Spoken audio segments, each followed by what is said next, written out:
Assalamualaikum warahmatullahi wabarakatuh. Ang lakas ng isang dua. Ito ay totoong kwento or true story. Noong unang panahon ay may isang babae na nag-asawa ng isang lalaking nagngangalang Ismail. Sila ay nagkaanak ng isang batang lalaking pinangalanan nilang si Muhammad. Di kalaunan ay namatay si Ismail, ngunit nag-iwan ito ng kayamanan sa kanyang asawa at anak.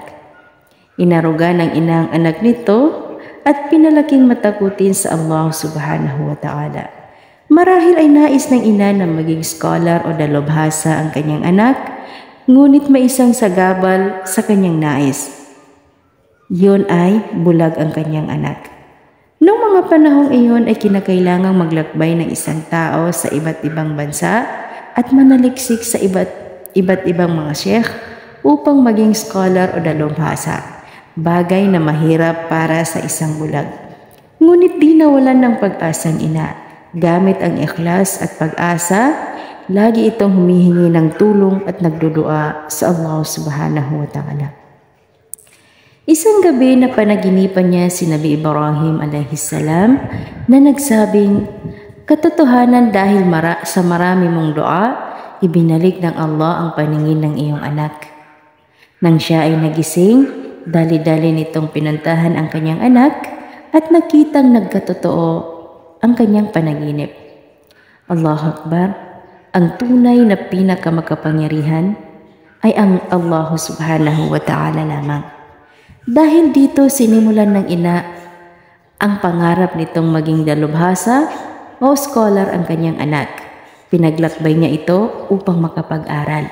Binayayaan ng Allah ang batang ito ng talino, galing, matalas na pag-iisip at malakas na memorya o alaala.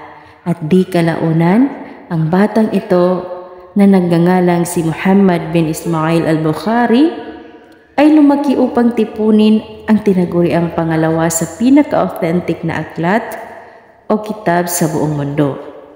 Ang Sahih al-Bukhari, ang pinaka-authentic na kitab ay ang kitab ng Allah.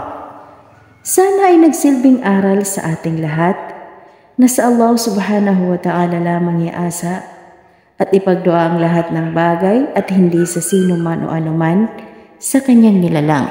Sapagkat kay Allah, walang imposible sa lahat ng iyong mga kahilingan. Maaari mang hindi agad ito ibibigay ni Allah sa iyo, ngunit sa bandang huli, ipagkakaloob niya sa iyo ang bawat kahilingan mo ng sobra-sobra pa or mas pinakamaganda pa doon sa hinihiling mo sa Kanya.